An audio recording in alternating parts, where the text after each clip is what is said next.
നമസ്സർവേഭ്യഃ. നമ്മൾ അടുക്കളയിൽ നിത്യം ഉപയോഗിക്കുന്ന 5 പച്ചക്കറികളുടെ പേരുകൾ ഇന്ന് പഠിച്ചാലോ?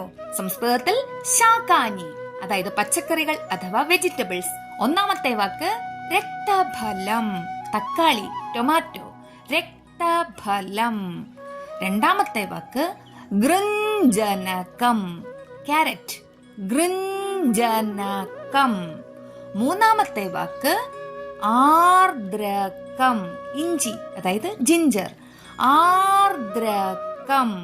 നാലാമത്തെ വാക്ക് പലാണ്ടുഹു, ഉള്ളി, അതായത് നമ്മുടെ അണിയൻ, പലാണ്ടുഹു.